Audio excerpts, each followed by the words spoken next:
tuning in from Canada. I've kind of been taking it easy this weekend, dipping into some things with the hiring hackathon. Monarch's been fully online, and I've kind of just I went to go see my folks. I ran some errands around the house. I've been from Canada, and we're live on YouTube, so that's wonderful. I don't know why I can never figure out the voiceover, so I apologize for that, everyone. I'd love to kind of see where everyone's tuning in from, so just drop a message in chat. Love to kind of see that. Super excited for today's workshop on how to master the art of asking great interview questions. We have touched on this subject this entire week, and we've had Leanne here on Saturday give us a wonderful workshop. Leanne, I think you were scheduled for an hour and you went into almost 2. That sounds about right. I tend to do that. Yes, we did. We definitely did touch on that. And today, the good news is that we're putting a different spin on things today. So it will be even more new, awesome information. Yeah, absolutely. Guys, I'm going to let these wonderful ladies do their introductions because there's a lot jam-packed today. Michelle's going to kick things off. Then it's going to get passed over to Leanne. And then we have someone else on the call, Anne-Marie, another amazing behavioral coach at App Academy. She's got tons of experience in coaching. She's having some issues with her video, but she is here on the call and she's going to be sharing her insights. So we're going to go from Michelle, Leanne to Anne-Marie, and then we're going to do a workshop. And we're going to try to do this in an hour and a half. So I'm going to move to the right, and Michelle, please take us off.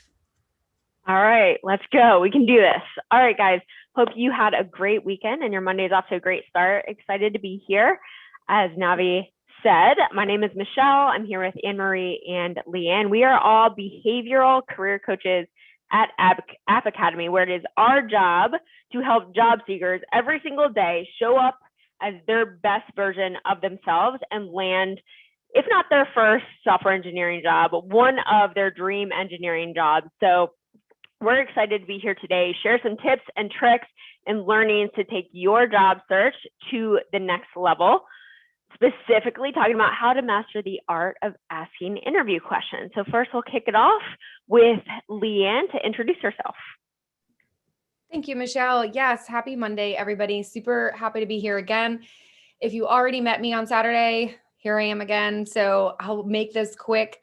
My name is Leanne Edwards. I am located down in Charleston, South Carolina. Or you could say a swamp right now. We're at 109 degrees, I think, today. And it's not a dry heat. It's like a gross, wet heat with mosquitoes. I'm slightly dying inside, but that's okay.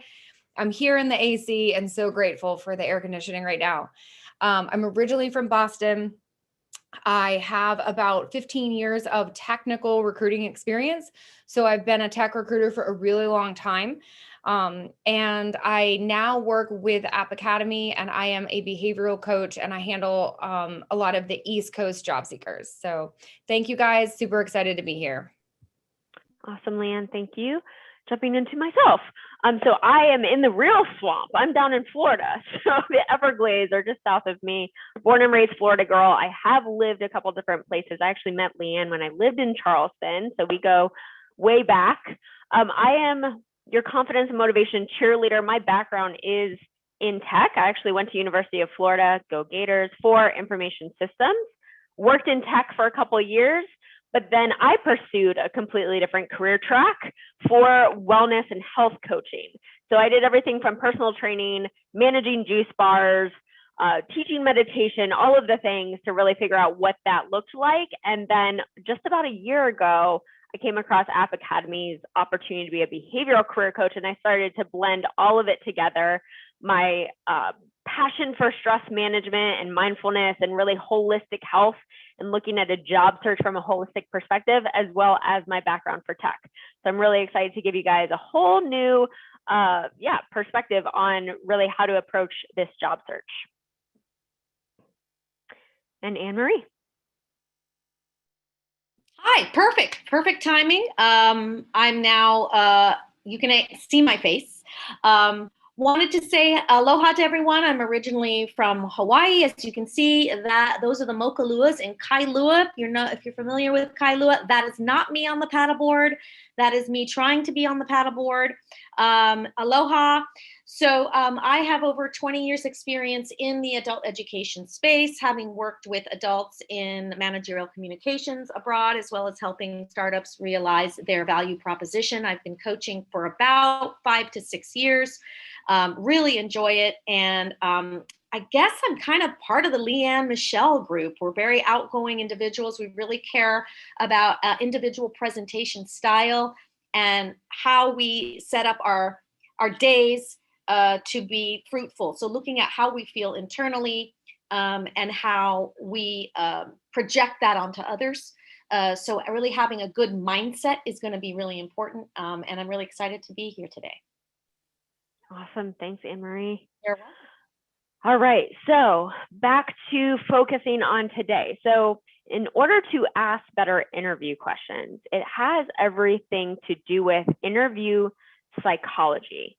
So we're going to talk about today different ways of thinking about that, both the psychology from you personally, but also the psychology of your interviewer. So like I said, we're going to take a totally different approach here, and we have this awesome video to give you an example of exactly what we are talking about. So hopefully my sound comes through. Thumbs up on the sound. Cool. No, unfortunately not. What you need to do is go into your settings for video or share screen. And when you share your screen, something will pop up that will say, daughter's blog that she share has your gluten sound. Got allergy, it. so I got these gluten-free cookies. I hope she likes them. I'm a crazy stalker. Don't.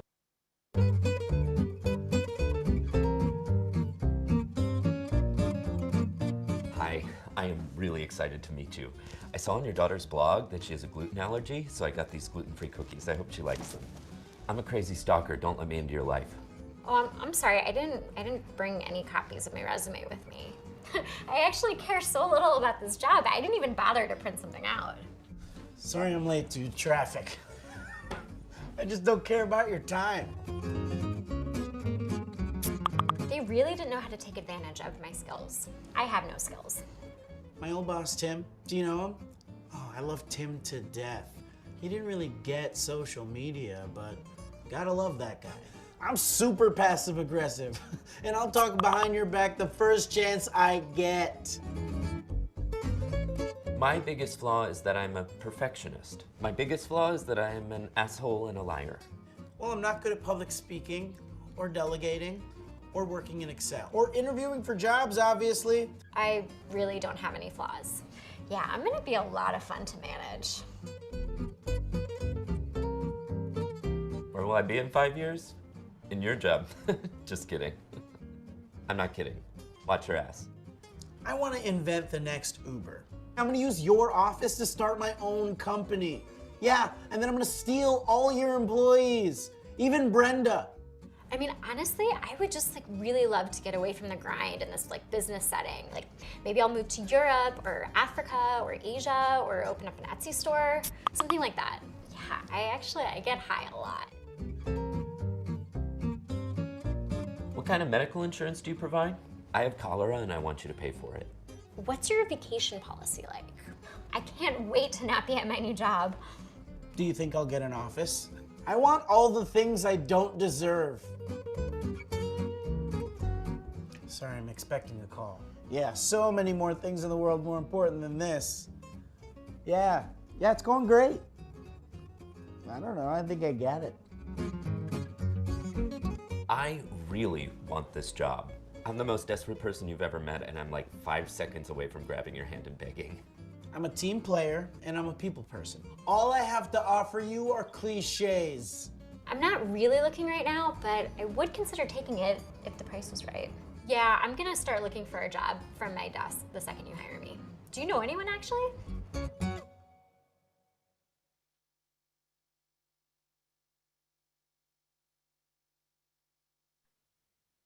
So that's what we're saying when it comes to interview psychology. So both sides, right? So not only what you're saying, but how you're saying it. And then also the other level of how is that interviewer actually interpreting what's going on from your side of things. So being really mindful over what you're saying, how you're saying it, and how that could potentially be interpreted by the interviewer. Also, what you ask also creates some kind of reaction, whether it's conscious or subconscious, in the interviewer's mind. So we really want to help bring awareness to that whole dynamic, both internally to you, internally to them, and between you two when you're in that interview. So we're excited to give you guys this new twist on things. So how can you make the most of your time together today? Coming with an open mind. This is pretty non-conventional, right? Like, you guys might have never come across any kind of workshop like this where we're offering completely different ways of thinking about this. But the culture scape of the job market, I mean, this can kind of go unsaid, has completely changed, right? Especially in the past 18 months, things are different. Things have shifted. The world is waking up. Things are changing. So you can't do the same thing and expect different results. You've got to be different. It's survival of the fittest, and you've got to adapt. So that's our intention today, to teach you how to adapt, to teach you how to stand out, and to teach you how to do something intentionally with this knowledge. So it's one thing to have us just tell you about all this and you have the knowledge, but are you going to do something with it after? And that's our challenge to you, right? So to make the most of this session today, get excited, like get in that emotional state where you are more likely to absorb this knowledge. Be engaged, ask us questions in the chat. Whoever's not speaking will be monitoring that chat, and we'll pause. We want to answer questions. Please, this could all be really, really new information, so pick our brains. That's why we're here. Walk away with 3 things. That's the challenge, right? 3 things that you're going to do something with. Write it down. Write it down and actually do something with it. So you will need some paper. The next exercise, or a notepad, a digital notepad, or something to where you can actually take notes and take part in this next exercise that I'm going to put you guys through. But before we do that, just take some deep breaths and let's connect with the next, hour and 12 minutes, and be really intentional and make the most of it. All right, so grab that piece of paper. And I want 3 columns, or, your digital notepad on the computer, whatever it is, your Google Doc. I don't care, make it happen. So grab that paper. And during this exercise, something's going to come up on the screen, a statement or a question, right? I want you to rank it 1 to 10 on whether you believe it or not. 1 being no way, absolutely not. 10 being absolutely no doubt in my mind, duh, I believe that, okay? 1, no way. 10, of course, how could I not? So beyond writing that in your first column, your rank 1 through 10 of that question or statement. Column 2 is going to be any initial thoughts that come into your mind when you see that statement on the screen. So no judgment here, but something's going to come in your mind to help convince you about why to write that ranking. So pay attention to that and jot it down. Jot anything that you can pick up on in that talk, in that thinking that goes on when you see that statement on the screen that tries to convince you to rank it a certain way. So column 1 is the ranking. Column 2 is any thoughts that come up to help connect to why you ranked it that way, all right? We'll use column 3 at the end. All right, so I deserve a great software engineering job. Rank it. And what came up for you when you saw this? Why do you want to rank it that way?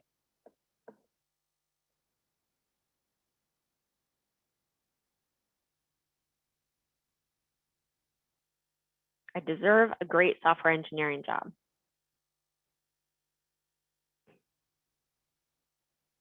Number 2, I can become a world-class developer. I can become a world-class developer, 1 through 10, and why?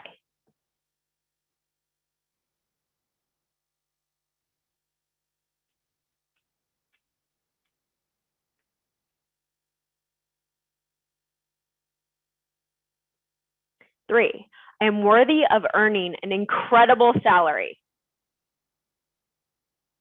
I am worthy of earning an incredible salary. What comes up for you? Money is weird to talk about.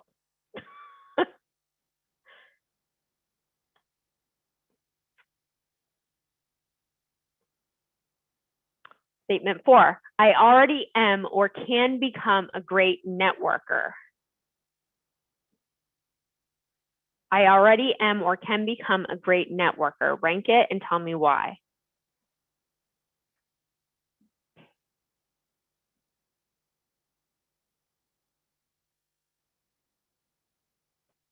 Number 5, I have enough time to accomplish my goals. Oh boy. I have enough time to accomplish my goals. How do you feel about that one? 1 through 10, and tell me why you feel that way.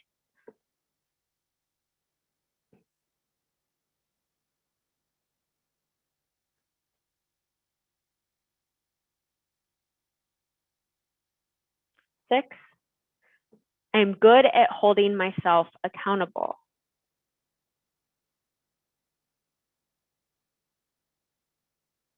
I'm good at holding myself accountable. What is that thought that comes into your head to try to convince you to either go up or down?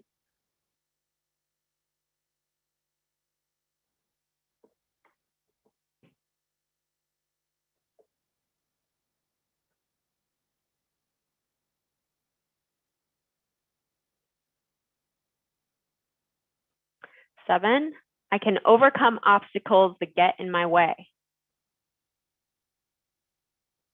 I can overcome obstacles that get in my way.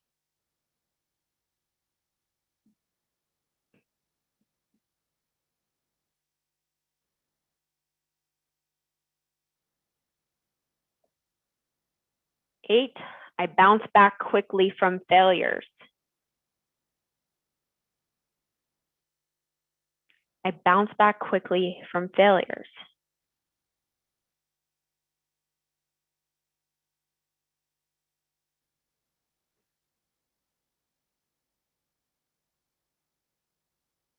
Number 9, I can accomplish anything I put my mind to. What comes up for you? I can accomplish anything I put my mind to. How do you rate that?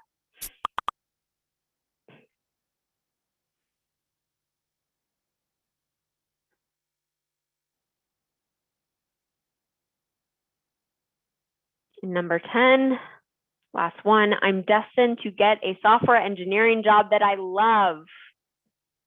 That I love.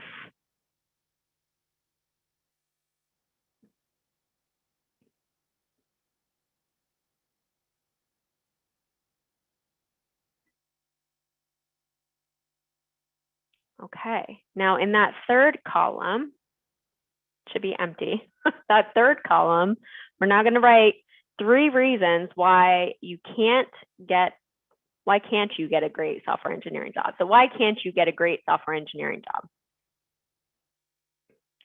3 reasons. Why can't you?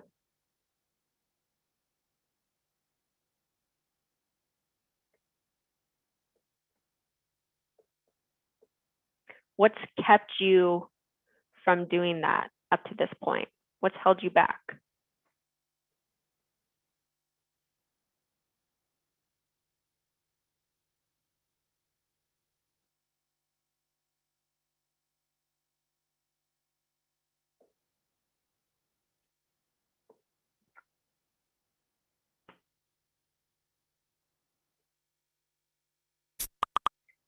All right, so those 3 reasons, and any of those reasons in column 2 that was attached to a response that was less than 10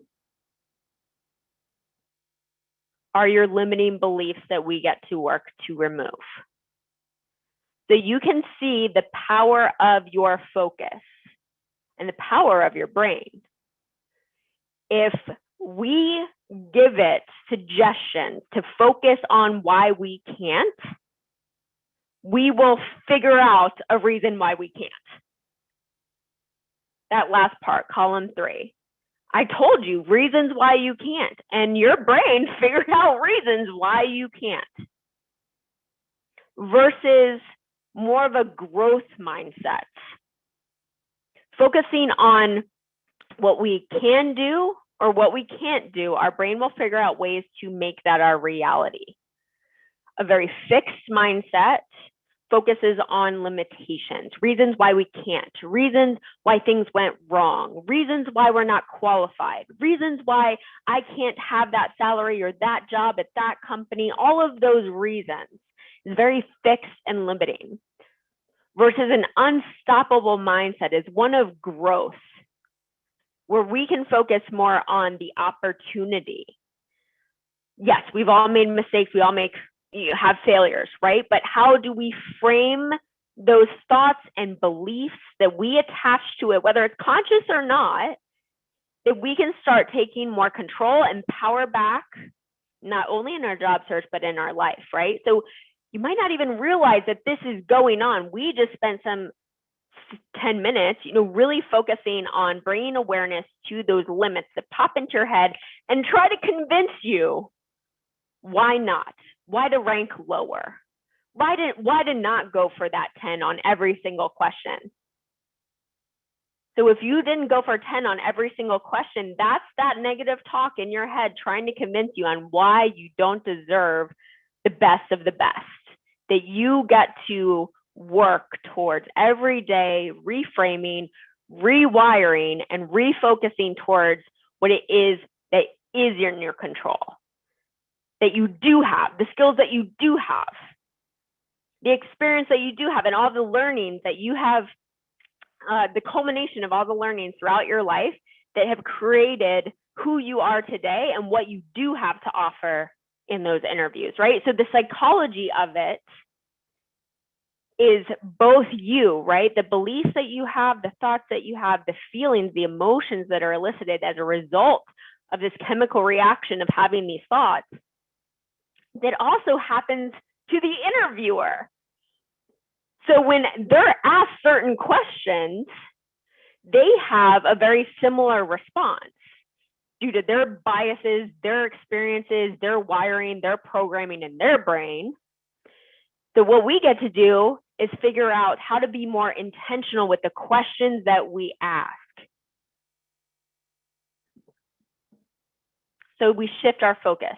Where we shift our focus, where our focus goes, our energy flows.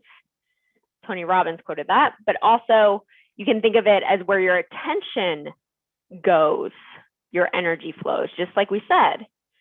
If we're focusing attention on the reasons why we can't do something, all of our energy goes that way, and that will result in us showing up less confident and more nervous for very good reason, right?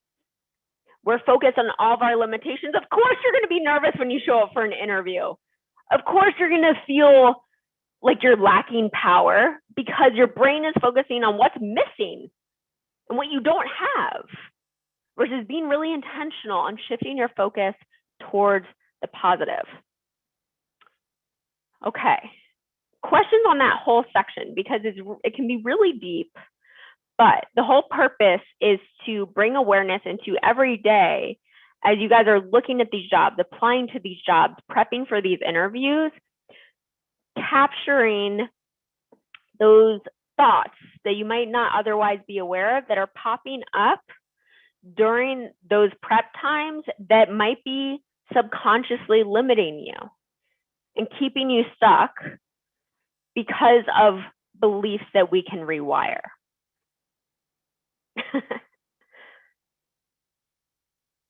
Any questions on that whole front part?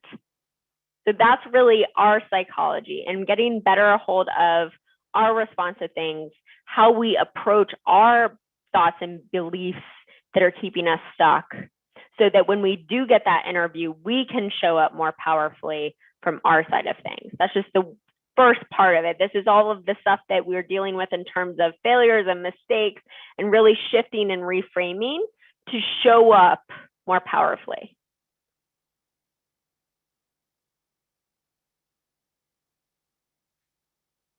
We have to manifest those statements earlier. What do you mean by that, Carmina?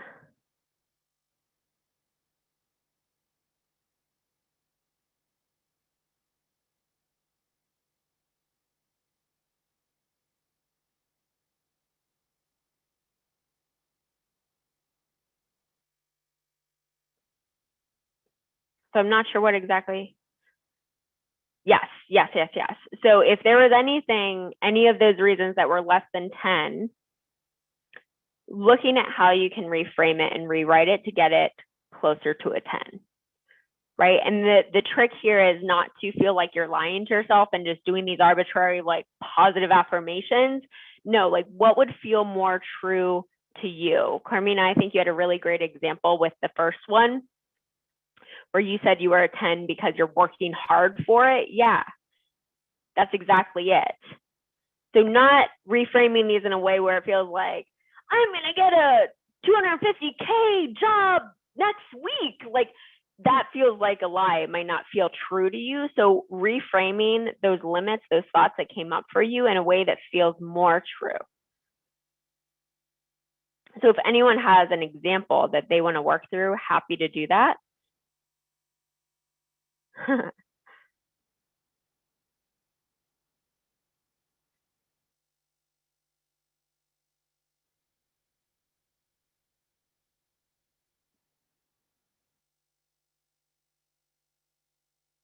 Networking one. Okay. So did you notice what was the thought that came up?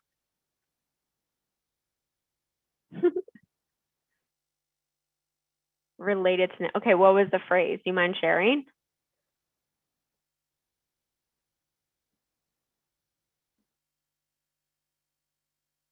I have trouble with relationships. Okay. Wow. Okay. So I'm a nice, likable person. So but I have trouble with relationships. How can we reframe that to feel more true and get closer to, yeah, I am someone who is a powerful networker?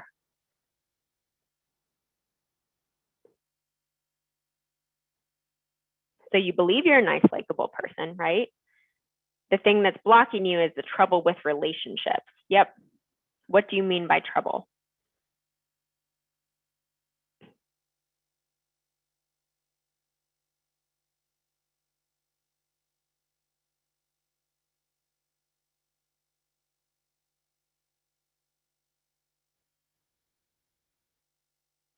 What about, I am a nice, likable person and I am learning how to build better relationships?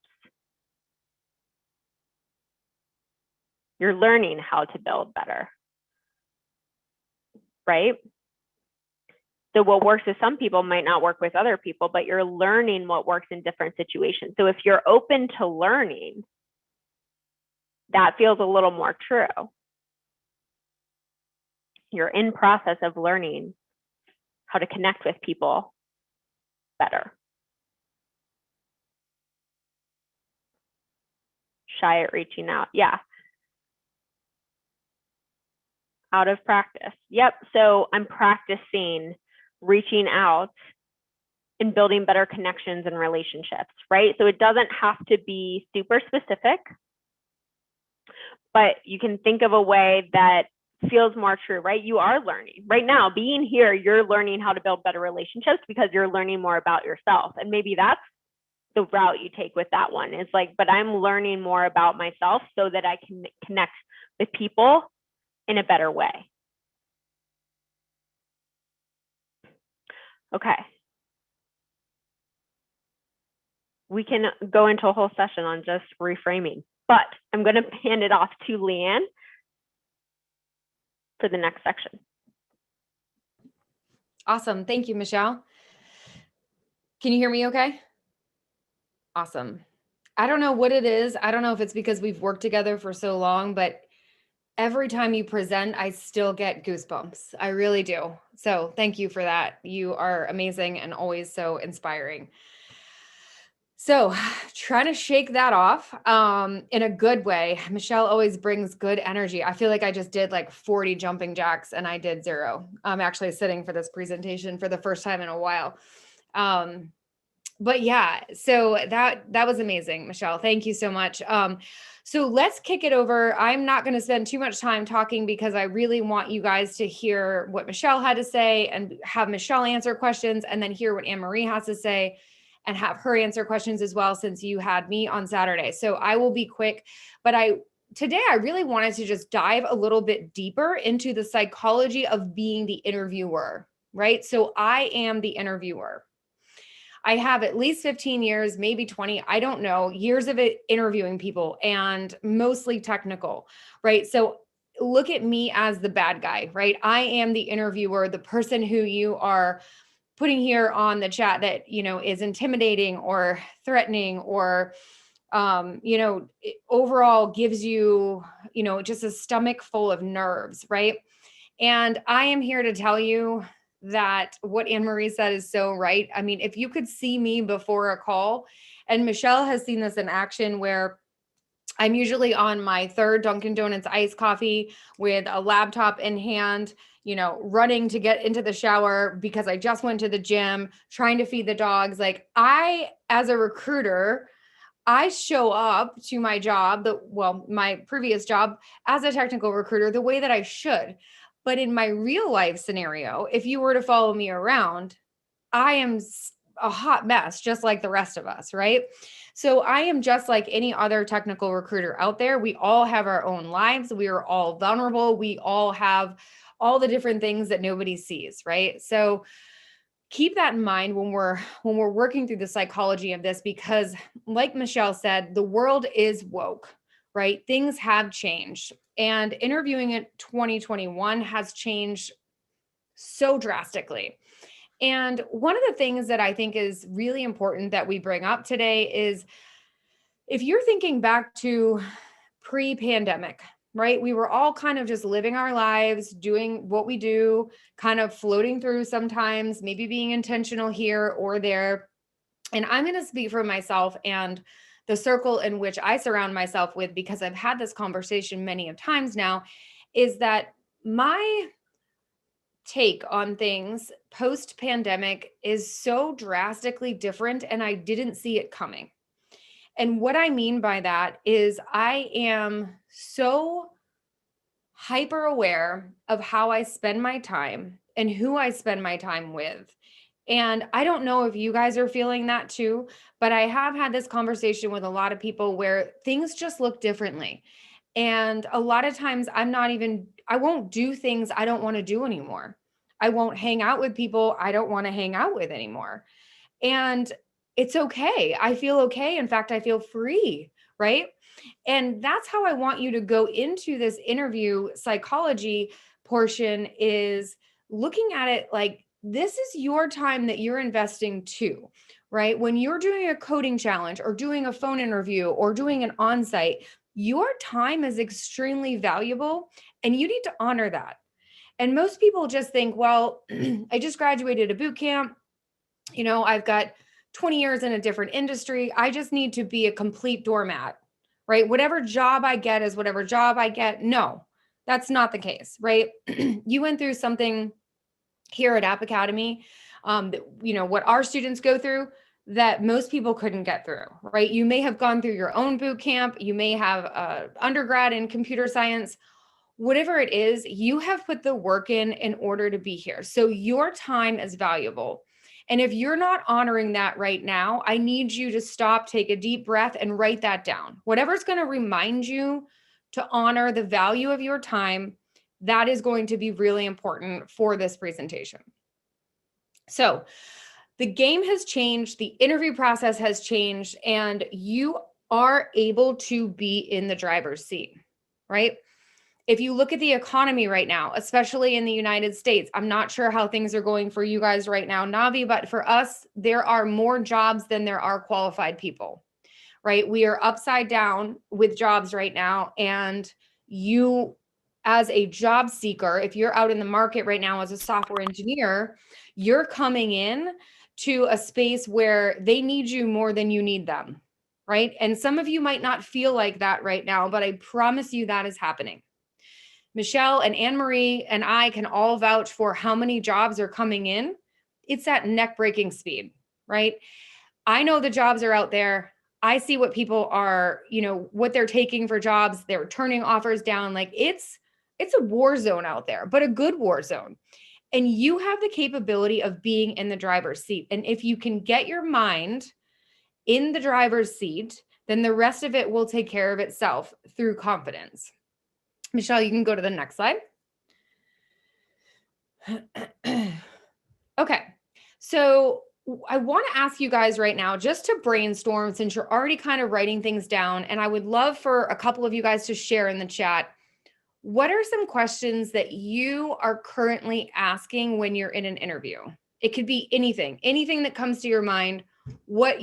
I'm sure that you have like a couple go-tos. What are your go-tos?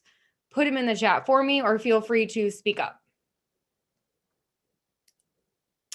And I'm looking at the chat now too. Let's see, Dina, but aren't most of these jobs for mid to senior developers, not juniors? For us today, I am talking about junior, senior, mid, everything. I mean, in software engineering, it's kind of interesting because, and I know I mentioned this on Saturday, but the labor categories are so crazy, with making so much money, that oftentimes they get called senior. So I'm actually referring to senior, mid, and junior. Okay. So let me see here. Let's see, Krishna. So what makes you successful and different from your competitors? Love it. What is a day in the life of a coder? Awesome, Grant.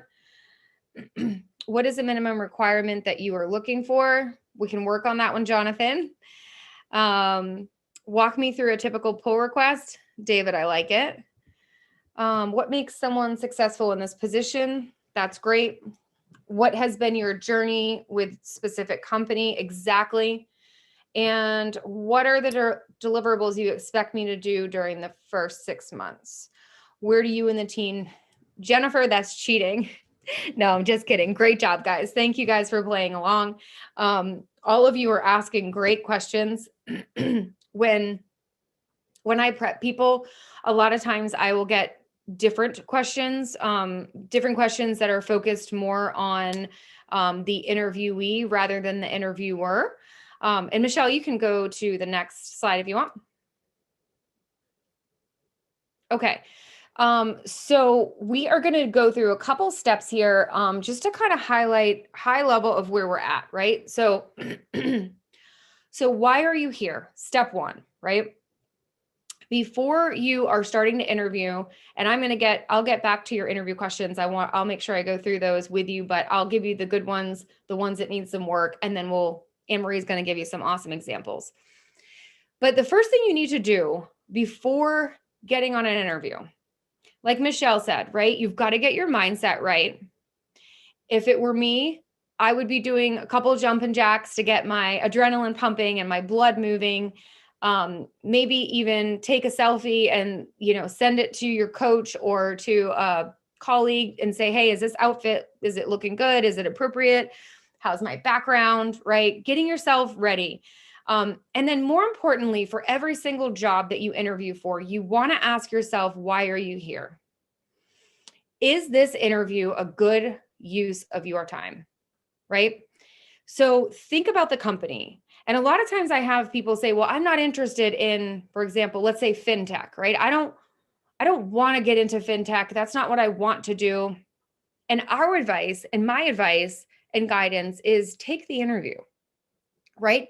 Take the interview anyway, because you're going to need it for practice. And so you can really look at your interview schedule, right? And say, okay, these are, my top 3 companies. So I'm going to go ahead and give it my all. I'm going to go in and do as much research as I possibly can. And I'm going to come up with incredible questions. The ones that you don't want so much, right? Those are more practice interviews. It's okay to put a little less work into those since, there are only so many hours in the day, right? So ask yourself, is this interview one of my top, or is it just me getting practice? And then if it's one of your top 5 companies or one that you're super excited about, make sure that you understand the fundamentals of what you're interviewing for. So why do you care about the mission of the company, right? Make sure you know the mission of the company. Why do you care about the software that they're offering as a service? What problem are they solving? Do you understand what they do? Do you know why you want to work there? These are all basic core level deep questions that you need to know before going into the interview. As a former recruiter, I can tell you that if your interview ever ends really quickly and abruptly, it's because the recruiter is tired of talking to you, knowing that you did not prepare anything. That's real life. I promise you. If I get on the phone with somebody and they are not prepared and they have no idea what they're doing or why they're here, they didn't do any research, which is basic, right? We have the world at our fingertips right now with Google and LinkedIn. There is no excuse for not prepping tenfold for your interview. So if you have one that ends pretty abruptly, that's normally why, right? Because you didn't do the prepping and that person, the recruiter doesn't have time. You know, we look at a resume for 6 seconds. So we need to be able to scan and go. Same thing with LinkedIn. So look at their core values, look at the organization in depth, look at the job description. Do you know what the job description looks like? Do you know which part of the tech stack you can go in and hit the ground running? And do you know which part of the tech stack you are going to need a little bit of ramp up time, right? Is this going to be a good culture fit for you? And then is this an interview you are excited for, or are you using it for practice? Either way, no judgment. You just need to be clear on your direction and your path. Okay, next slide, Michelle. All right, step 2. So this is a big one. If you take away nothing that I give you today, I want you to focus on failure, right? When I am coaching job seekers, I have them do a technical walkthrough probably anywhere from 7 to 9 times, right? I also have them go to behavioral workshops. Anne-Marie throws an amazing one every Thursday where we get into breakout rooms and we actually practice our behavioral questions together so that we can pick out the areas of opportunity. Failure and areas of opportunity are actually a gift. When you look at failure and areas of opportunity as a gift, it goes back to what Michelle said. It is mind shifting, right? You just shift your mind to say, okay, I went through an interview or I went through a coding challenge and I got rejected. I asked for feedback and they gave me really good feedback, right? They said, I don't know, I'm just going to give you some examples. You know, maybe I needed more help on the front end. Maybe I was super weak on the back end. Maybe I know that working on DS&A is 1000% what I need to be doing right now because I'm struggling in that area. Maybe I don't understand the bigger picture of software engineering and I need to be able to practice more, right? When our job seekers practice, they go through a whiteboarding exercise, which happens on a Google Drive doc. But if you can't see your failures as an engineer or even as a professional, then you're not going to be able to move forward, right? In order to move forward, you have to work on the things that you're not good at. So from a behavioral, non-technical standpoint, if I ask you about your personal pitch and you give me a 15-minute run-on sentence and you lost me a couple of minutes in, I'm not even listening as a recruiter at that point, right? That's what you need to work on. If you don't know your strengths and you don't know why I should hire you or what makes you stand out from the crowd, then that might be something that you need to work on. But if you can't figure out the opportunities or the areas of growth, you're never going to grow as an engineer or a professional. So rejection is very important. Rejection sucks, but you do get good at it, right? And with each rejection, you always want to make sure to get follow-up and feedback so that you can work harder on the areas that you have gaps. Okay, next slide, Michelle. And yes, Michelle, I just saw your comment. Asking yourself what went well, what didn't go well, what are my gaps, right? Which leads me right into this slide. What can I do to start addressing their concerns, right? So here at App Academy, our coaches, I mean, you've met Michelle, myself, and Anne-Marie. We're all very much alike, and we're going to tell it to you like it is, right? If we think that your delivery or approach on some of your non-technical answers need work, we're going to work through that with you until you get it, right? Some days I do a personal pitch 15 times with the same person until we get it right, right? And being prepared and understanding where your gaps are going to be a game changer for you. If you're not self-aware and you don't know what you need to work on, then those things are glaring for the interviewer that's interviewing you. So it's a really good opportunity. If you don't have a coach, you can think about who could be a mentor for you. What kind of cohort mate, peer, alumni, who could I reach out to that could help me through this process to show me where my gaps are? I do have a lot of job seekers who just use LeetCode and Pramp, right? And they know where they need to work on, and that's what they work on. So it's difficult. And Carmina, I see your point there. Sometimes they don't give you feedback. True, but it's up to you, and it's your responsibility to meet with people who can give you feedback. So if you don't have a technical coach or a job coach like we do at App Academy, like I said, you've got alumni, you've got friends, peers, colleagues. There should be somebody in your circle that you could reach out to that would give you feedback as often as you need it. Joining MintBeam's hackathon is an amazing way to meet new people, to test your skills, and have peers give you feedback, right? So doing as many hackathons with you that you can, or going to as many networking events as you can to meet new people. Okay, next slide, Michelle. Awesome. Okay, so these are going to be your takeaways here before I kick it off to Anne-Marie. The psychology of interviewing is real, right? The interview process, I know I mentioned this Saturday a lot, but it is broken, right? And it's probably not going to be fixed before we die, right? It has a long way to go. And when I say broken, I'm talking about recruiters that have their own perspectives, their own experiences, right? Their own triggers. And so we have, as recruiters, we have our own implicit biases that sometimes we don't even know exist.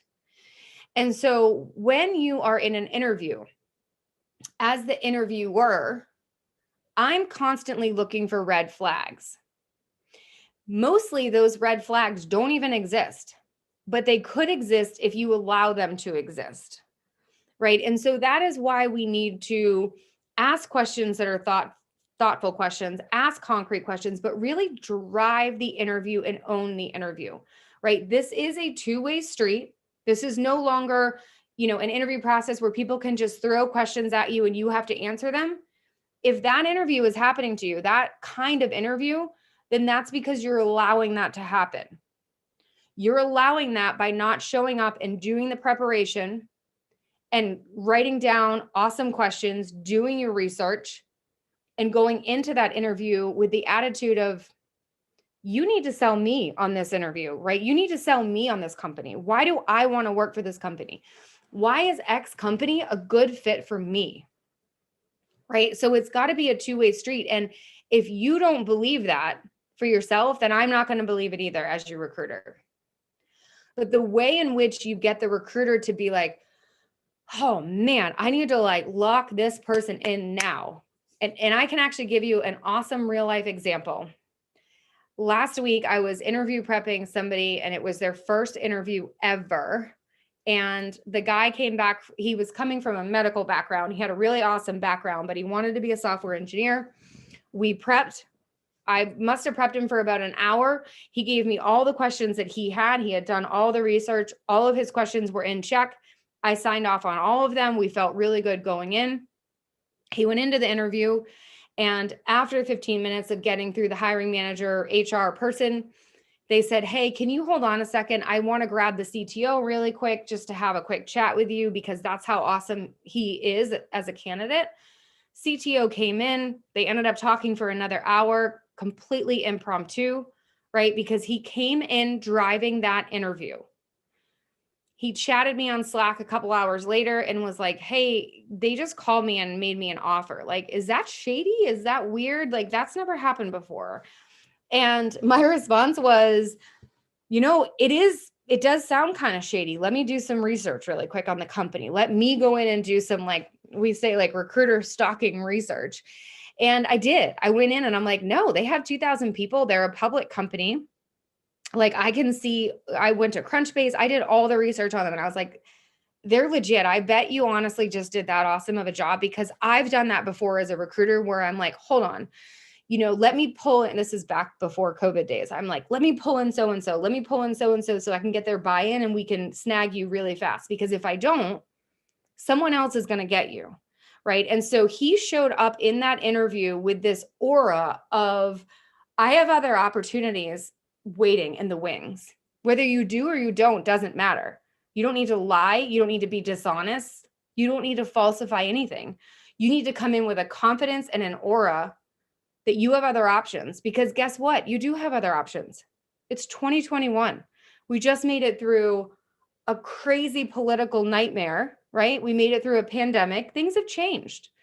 Our time is extremely valuable and we get to drive the interview. Is this the right opportunity for me? And the minute that you put on that aura, the recruiters and the hiring managers are going to be like, how do I lock this person in as fast as I possibly can, right?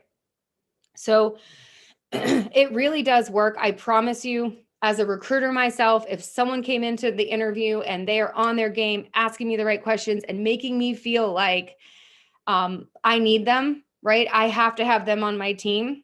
It happens. It happens all the time. And then we end up closing the deal, right? Because they've done their research and they show up with confidence. So remember, key points. This is a selfish world. Everybody wants to know what you're going to do for them. And I'm going to let Anne-Marie talk more about what questions not to ask. And she'll talk to you a little bit more about why we don't ask those questions in the first interview, right? We want to wait until the very end to ask anything that's about me. The beginning of the interview and the first couple interviews, it needs to be all about them and how you can help them. Again, I don't make the rules. I'm not saying it's right or wrong. I'm saying this is what it is. I'm out there. I know what it is. And I know what's happening. Everyone loves to talk about themselves. So your only goal in the interview is to build a rapport with the person you're talking to and getting them to like you, right? And so being vulnerable and sharing, not oversharing, but being a little bit vulnerable and then getting them to be vulnerable, right? Someone mentioned a question or a comment in the chat, what is your journey? How did you get here? What's your most favorite part of this company, right?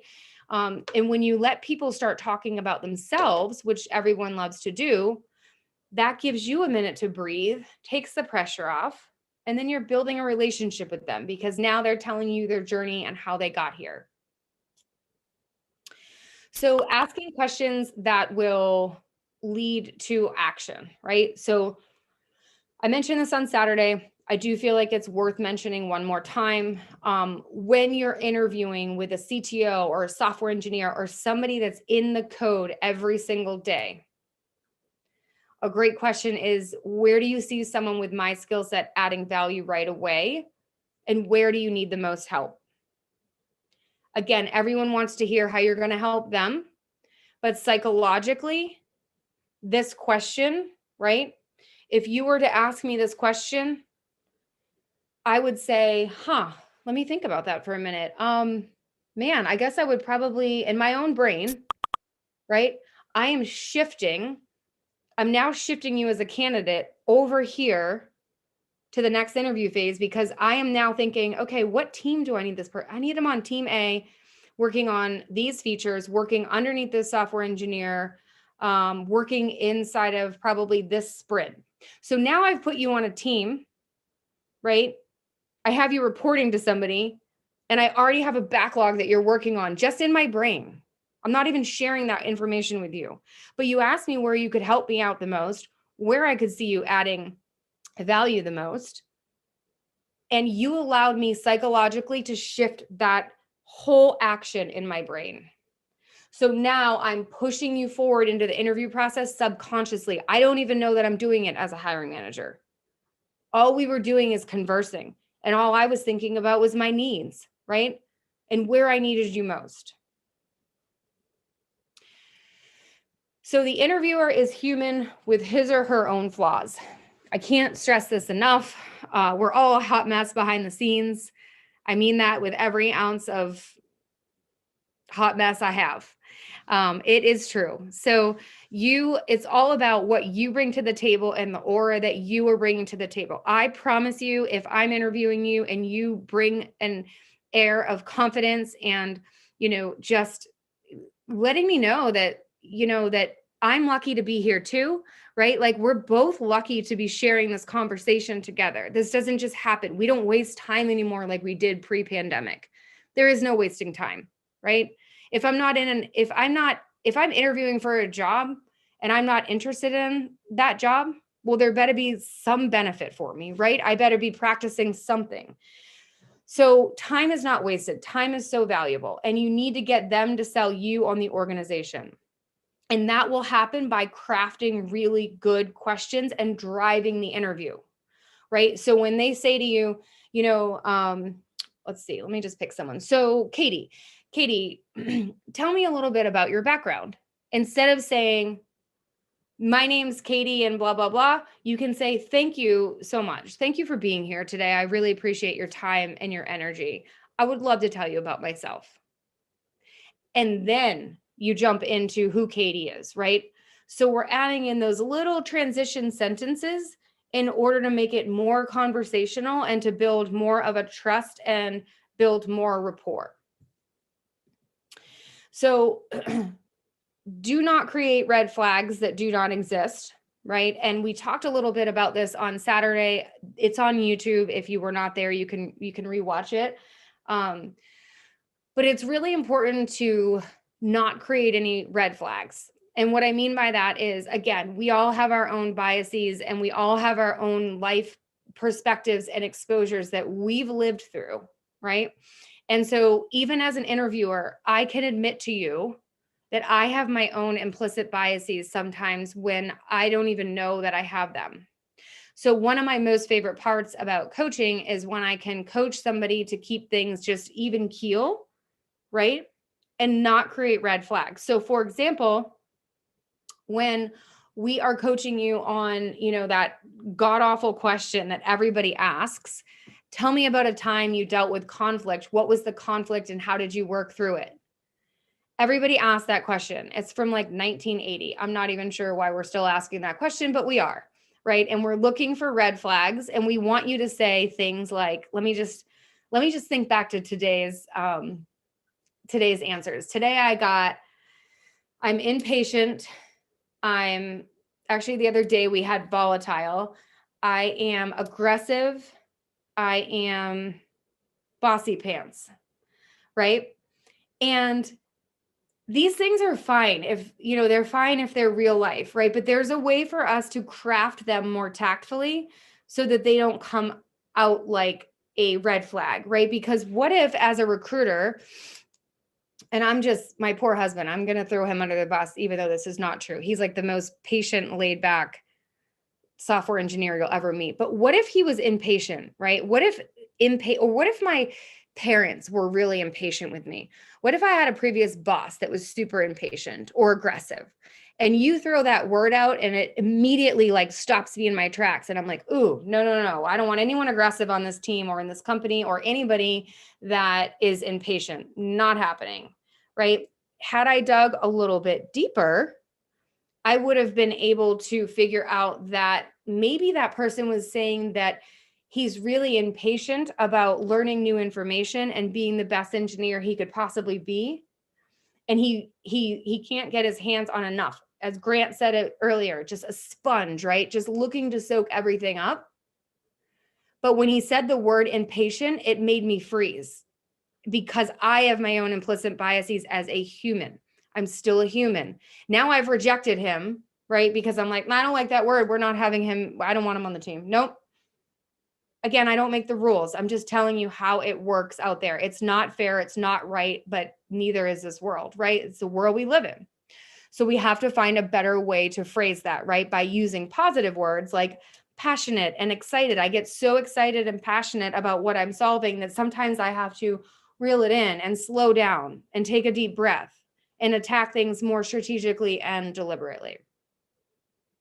Okay, let's go to the next slide. I want to make sure we have enough time for Anne-Marie. Michelle and I always talk over. Yes, this is the chance for me to turn it over to Anne-Marie about what questions to ask, not ask, all the things. Does anybody else have any questions at this time, or we can wait till the very end? All right, let's wait till the very end. I'll catch up on chat. And Anne-Marie, it's all you. Hi, everybody. Yes, can't compete with Michelle and Leanne, so I'm going to be the person that sort of like emphasizes and reiterates what they have been saying all along. I did want to recap a couple of things that Leanne has said, which is questions that you ask are really set up strategically to have them psychologically, right? And subconsciously stitch you into the role. So every minute that goes on in an interview, or every set of interviews with other people, you are taking from the last interview into the next interview. And by doing that is, say you have a phone screen and you ask the right questions to the recruiter. What are the top things that are not on the job description that I should be aware of? What is a hiring manager really looking for? And that person goes, oh, okay, these are the things. Okay, you write those down. In the next interview that you have, and you're talking to maybe somebody that's on the team, it's not the hiring manager yet, or it could be the hiring manager. You can say, hey, I was talking to Gloria in the phone screen, and I thought it was really interesting. I was asking Gloria, name drop, what you were really looking for outside of the job description. And she said this. Is that correct? Whoa, yes. As soon as they say yes, they're stitching you into the role. Positive reinforcement. That's all a sales technique, right? I understood you were looking for this widget and you don't have this widget, but we have it. Is that correct? Yes. Great. I'm on my way to the sale. It's the same idea, stitching you into the role psychologically. You are asking almost rhetorical questions so they can say yes to them. It's a tactic. Okay. Don't ask problematic questions where they're like, oh, what? Huh? Until you're talking about technology. Okay. So remember, they already like you. You have passed either the phone screen, or they saw your resume, or they saw your project. Okay. So all the way when you get to the CTO or the hiring manager, you have all this additional info that you can use as a Trojan horse. You go in there and you go, Gloria told me this. Jonathan told me this. Samir told me this. Is that right? Yes, yes, yes, yes, yes. This means to them that you are listening, that you care about them, right? That you're not like, oh, what are the benefits like? Like, no. Anything that you can ask an HR professional before you sign a contract, save it for them. Because they don't care that you want longer, that you want to work remotely. They don't care that you want vacation days. They don't care about how big the team is. That stuff you can ask other people. You do not ask those questions to the CTO or the VP of engineering. You are going to instead say to yourself, these are typically the founders. If it's a smaller company, they are the founders of the organization. They have given birth to this baby. If you have ever met new mothers, all they want to talk about are their babies and how great they are and how much cuter they are than anybody else and how much smarter they are than anybody else. Okay, this is the same thing. Their product is their baby. You ask them about their product. You ask them about all the cool things, what makes them different, how they came up with the idea. All that stuff is feeding into their ego. It's feeding into their baby, how great their baby is. They pull out pictures of their baby. Same idea. So ask them about who came up with these features. Who built the what do you call it? The roadmap. What's coming up on the roadmap? You can get even minutia. What's the code review process? Oh, that's interesting. How do you ship code? What are features and products you're implementing this year? What is the life cycle? Talk geek. You need to geek out with these engineers. They are engineers, right?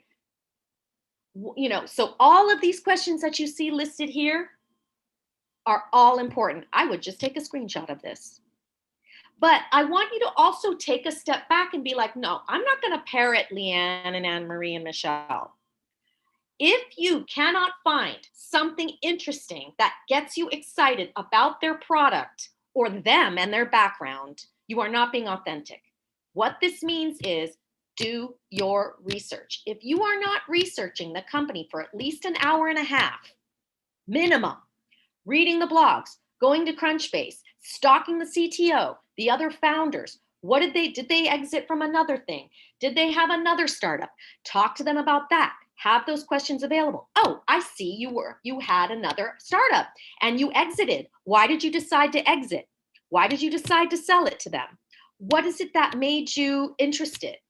Get them excited about themselves, not about you. Now, you don't want to be completely a robot where they don't ask you questions again, but this is a warm-up technique. And listen to the answers. Don't just be like, I'm going to ask this question and move on to the next question. This is where it becomes a conversation. If you say, who comes up with the features? Oh, well, that's our VP of engineering. Da, da, da. Oh, okay, that's cool. What is their back? How do you guys decide? Right? Continue that question and answer with them. Try to stitch yourself into that. Just say, oh, okay, well, where does a junior engineer like myself fit into that? Oh, there you become part of their world. So strategically, after they answer the question, you can come back and say, oh, so for example, what features, products are you implementing this year? Oh, we're going to be doing, this, and we're going to be needing to use, WebSockets, and we're going to have to, React hooks or whatever it is. You go, oh yeah, I've read up about that, or I did a side project using React hooks. Love to show you it sometime. This is what I learned. Oh, okay, stitching them in. So it's not like you're asking rhetorical questions where it's like, okay, yeah, I'm obviously going to get them to say yes. This is not a yes-no thing. This is more, how am I going to put myself into their environment by asking as many questions as possible? So 2 things you remember is, what gets them excited? And 2, how can I join the band? Right? How can I be part of the band? Okay, so these questions that you see here are just opportunities to geek out, where they psychologically they can just stitch you in slowly, right? Okay, a really good question that I wanted to also add here, but not for the CTO, VP of engineering, right? Because they have been handed to you. I mean, you have been handed to them by the recruiter. Hey, this person's great. And the recruiter might not have said why. They're just throwing them on your plate. So they really, sometimes when they get in on these calls, they haven't maybe even looked at your resume. They're so busy. So what you need to do when you start this conversation with them is say, first of all, before that, when you're talking to the recruiter, you say to them, hey, thanks so much for having me on this call. I'm curious, what attracted you to me? Was it my resume? Was it my projects? What is it that you really were? I'm excited to know. Oh, well, I really loved your full stack. Wow, it blew me away. Or, I love the fact that you have a biotech background and that you worked in yada, yada, yada, yada, because that's what the hiring manager really likes. Oh my God, I'm uncovering all this stuff that I didn't know existed.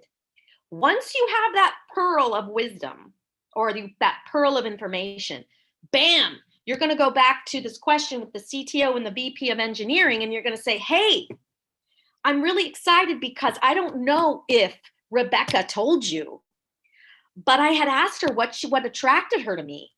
And she said it was my full stack. Have you had a chance to look at it? Oh, okay, that's not a problem. But what I thought was really cool was that she said I use this, and I have a good UI. I do really good UI work and user experience. Thought you should know that. That got me excited. Then they go, oh, he's already great. She's already great. So taking the previous question, why did you like me, into the conversation with the CT and VP of engineering gets them going, oh, okay, I guess I should take a look at your full stack. Okay. So all of these questions are set up to be a conversation. Remember, the recruiter already liked you. The CTO and VP of engineering, they don't want to look anymore. They want you to sell them. You know, when you go on a lot and you're driving the car around and you're like, God, I love this car. I wish this salesperson would just sell it to me.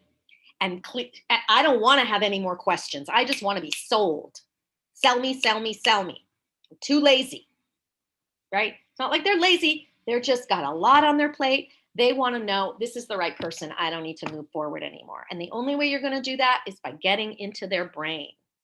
Yeah, basically show me the money. Just keep going like a train. Can we see the next slide? Or wait a minute, before you, can you go back to that? Are there any questions about are there any questions about these questions? Right? Who comes up with the features? What is the code review process? What features, products are you implementing? What is the life cycle? What impediments is your team facing? What is a typical day like?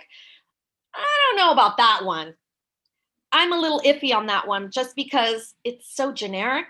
But once he answers or she answers that question for you, pick it apart.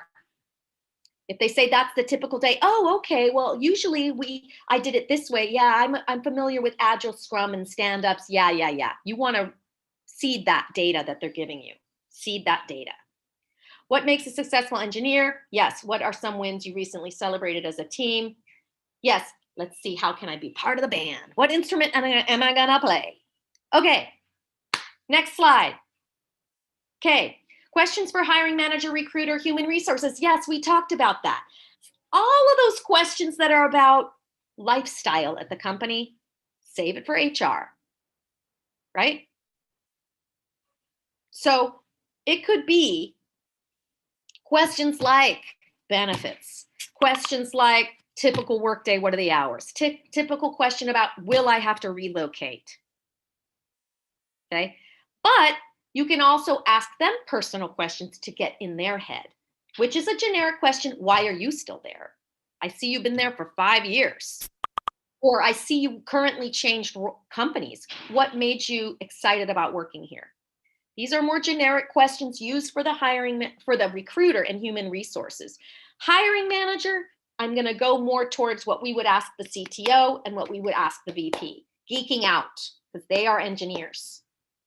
Okay, so these would be good topical questions for a hiring manager at the outset, just to get them warmed up, but you should be diving into engineering questions in your next questions. Okay, so reserve some of these questions as initial questions, definitely not for the CTO or VP of engineering, possibly the hiring manager. I think these are all very, very solid. Any questions about these questions? Okay, this is called curiosity questions. Let them talk about themselves. Feel-good questions. People questions. Okay, that you really care about them. So next slide. What if I'm meeting them for the first time at a virtual career fair? Perfectly fine. If you have the option of talking to them via video, getting the human element out there, right? Oh, what psychs you out about? What do you like about this company? Those are valuable, just the same thing as you would at a phone screen. Okay, you don't care about salary. You don't care about all that stuff yet, right? You want a human element. When you get through the pipeline with HR, those operational questions should be reserved for that time. But with the virtual career fair, it's more personal. Yeah. Questions to not ask. Who'll be my mentor? What are they like? What is the onboarding process? Boring HR question. Is there anything on my resume that makes you think I cannot do the job? No, never plant a negative seed. An alternative question that sounds different, but has the same spirit, which is there anything that I have not answered for you today that could become a potential question for your team? Is there anything on my resume or on my projects that you need that is not there that you need clarification on in terms of my skill set? I would love to answer those today. Okay? It's not a lack. It's just that there might be something different that they're looking for that you don't necessarily have right now there, because you can have it. It is there. You just didn't showcase it. Okay? So, are there any details I can clarify for you about my qualifications and skill set that we have not talked about yet today that you think would be important for the hiring manager and the team to know?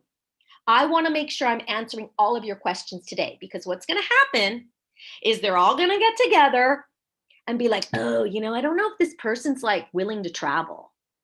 Or, I'm not sure if this person has the people skills we need, because it wasn't clarified in the interview.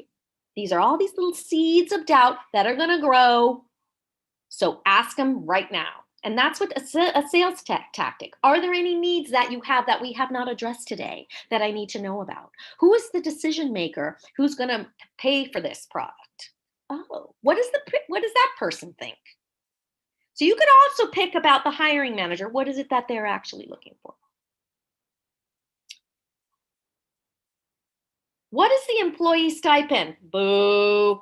Operational stuff. Don't talk about money. Don't talk about benefits. Nada. Because what that means is when Michelle showed you that video, is that's all you care about. 9 to 5, punching the clock, taking vacation, turning off the computer. See ya.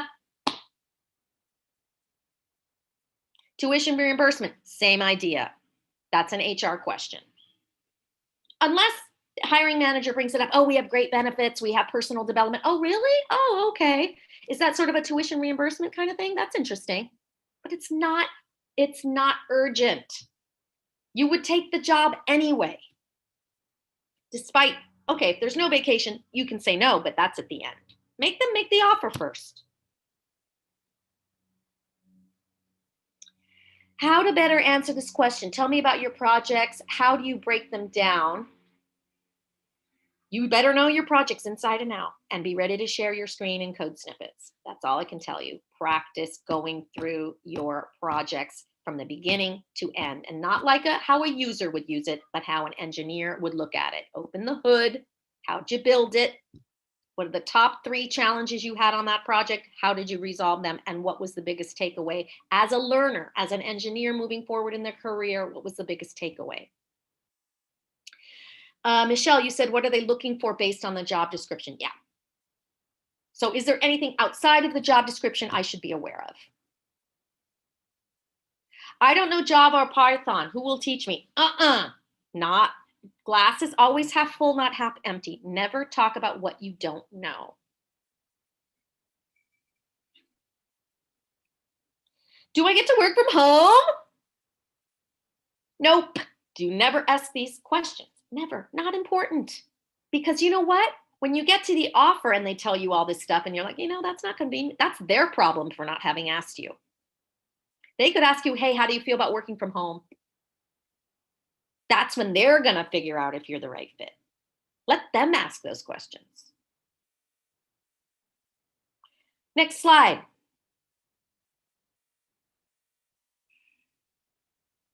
Okay, super important. We've got a couple more minutes here.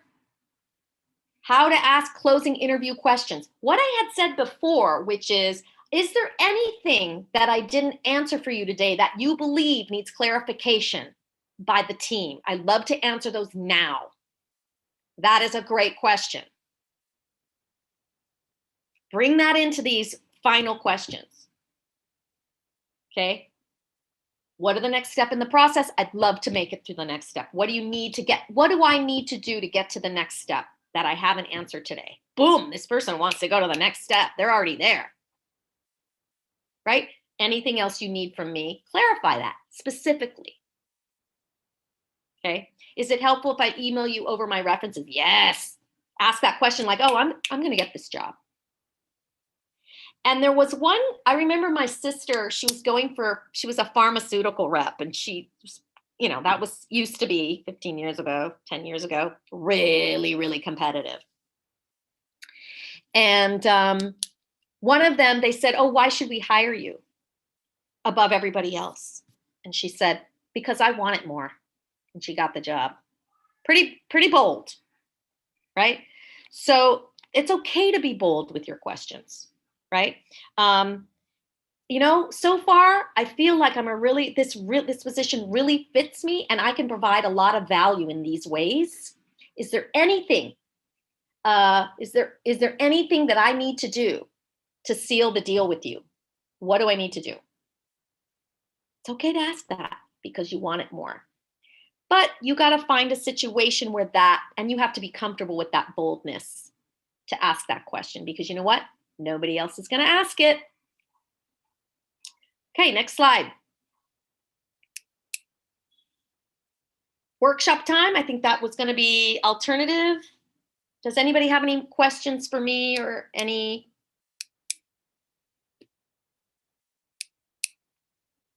comments? Okay, so the last thing that I would say to reiterate what Michelle and Leanne were saying is you have two people in your life, right? You've got me and my doubts and my little, devil that chips away at my confidence. We all have it.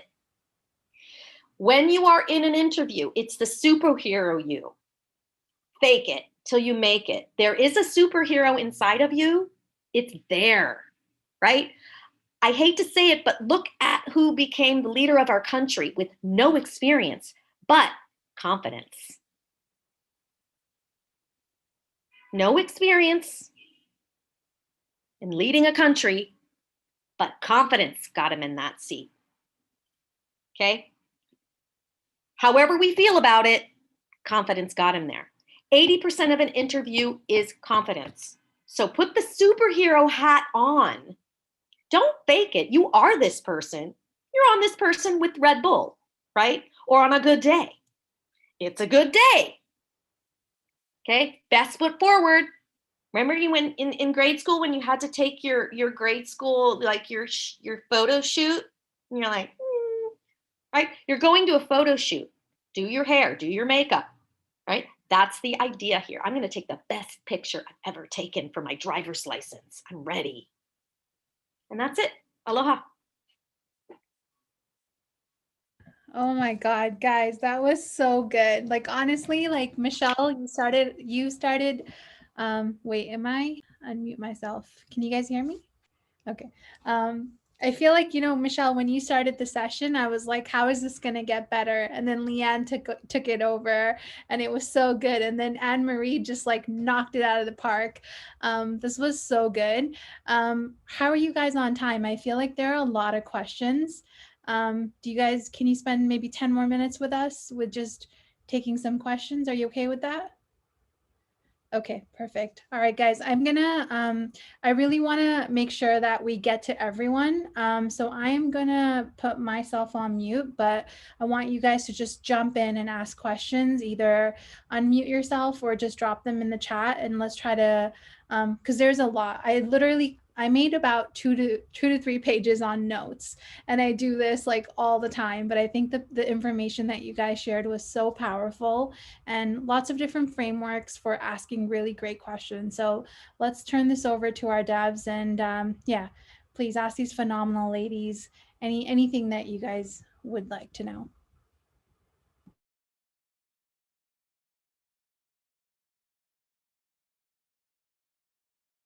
I'll ask a question.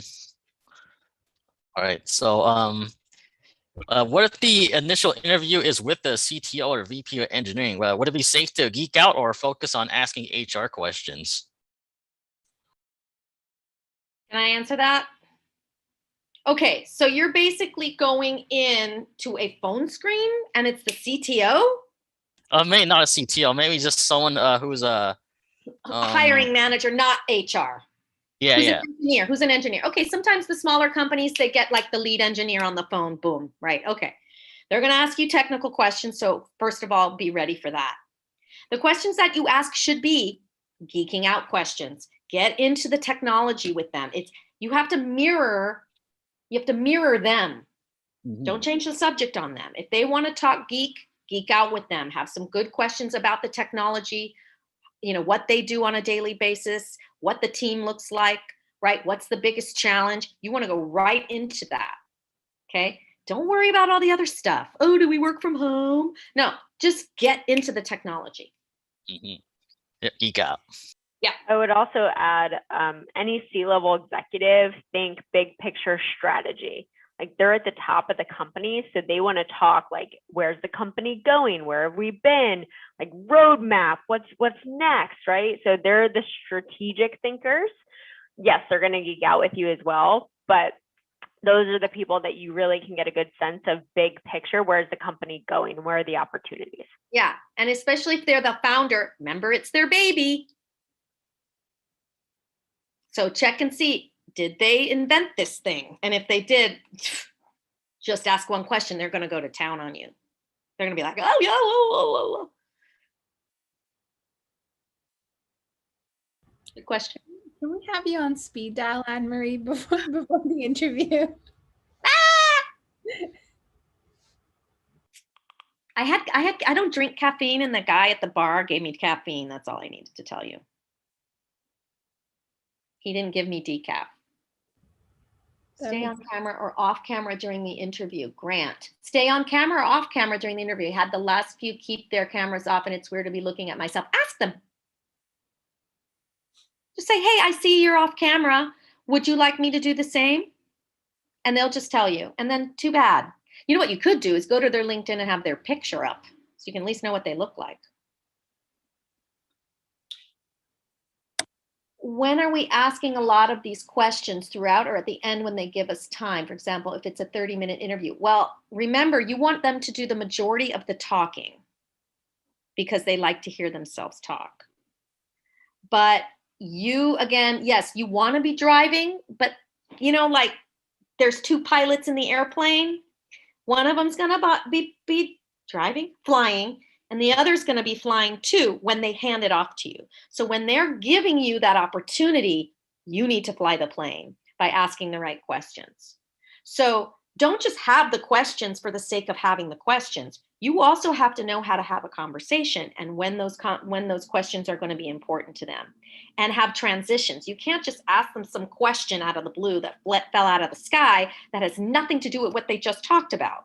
Like that's just weird, right? So be aware of what it's a tennis game, and there's only one ball. There's not 600 balls coming at us. There's one ball, right? And how are you going to hit that ball across and make sure that they get it? I don't know if that helped answer your question, Tammy. But you're going to have to it could be a phone screen where you're like, oh, okay, I didn't know I was going to be talking to the hiring manager. Okay, let's switch gears. It could be when you're having your on-site and you're speaking to 5 different engineers separately, right? You should have questions for each of them individually. And then they'll usually say, hey, do you have any questions for us? Okay, Brianna had a question. Hi. I'm hoping you can hear me as I just reconnected a different microphone. Perfect.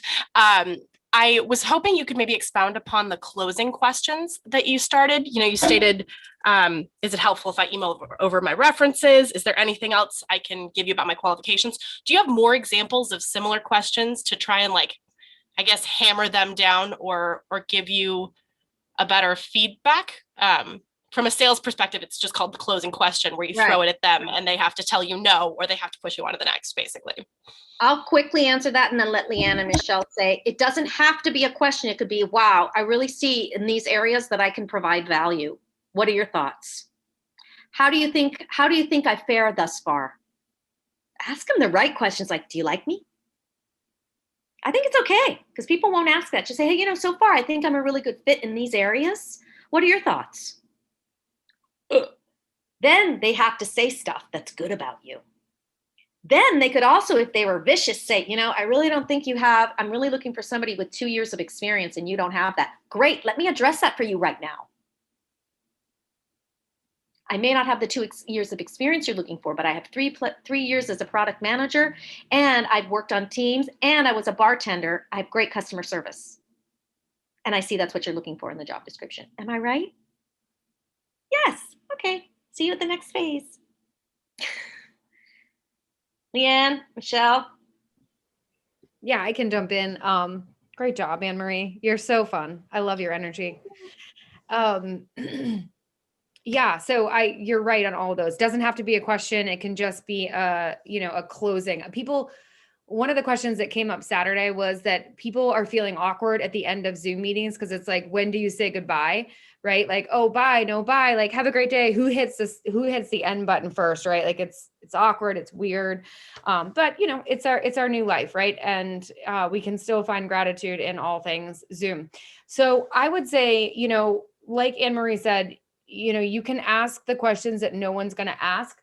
I would caution, like, making sure again that you still remain in the driver's seat, where you don't come off as like, I'm going to say the word needy, because we're going to be blunt here, right? We're here to give you the facts. And so you still you want to make it more like asking questions and closing it up as if, I am wrapping up. This is what I would do.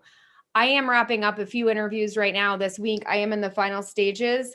Do you have any idea on what the next steps are, or kind of where we're at in the process, so that I can then, I think Anne Marie I wrote it down, planting seeds, right? Never underestimate planting the seeds. And so I want to get in that recruiter or hiring manager's head of like, I have other things going on. So I need you to tell me where things are at and what are our next steps going to be, right? And so kind of owning it. That would be the way that I would approach it.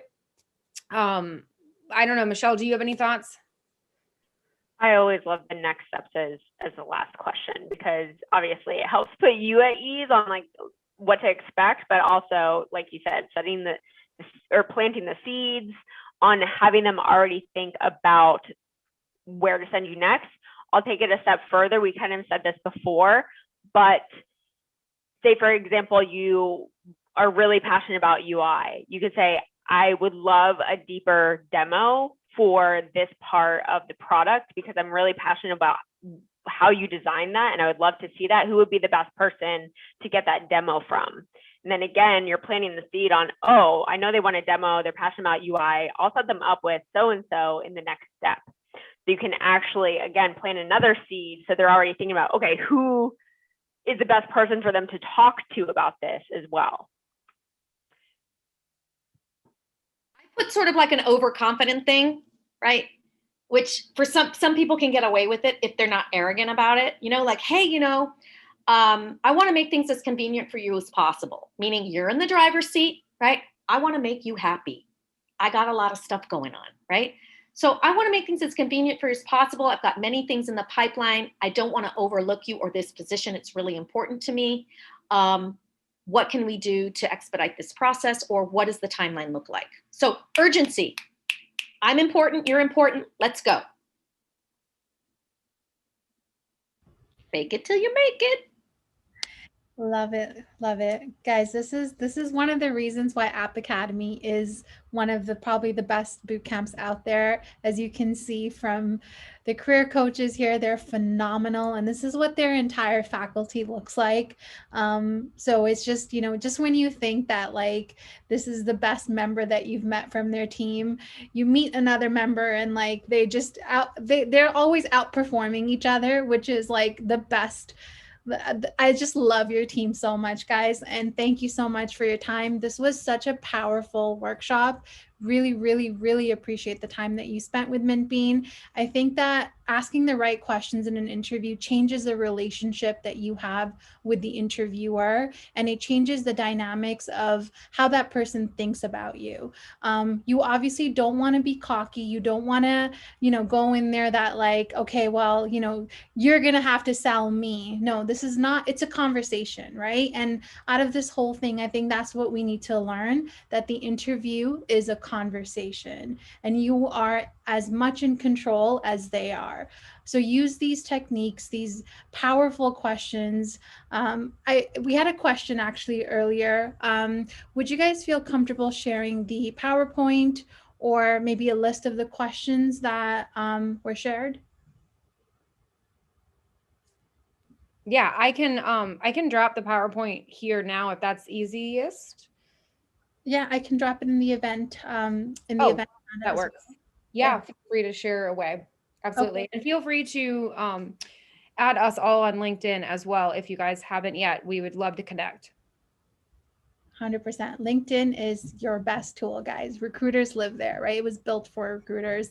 And we're less than 24 hours to the submission deadline of the hiring hack. So super excited about seeing everyone's submissions. I know some of you guys are already done. We sent out a automatic email, so please don't panic. The submissions are not due today. They're due tomorrow.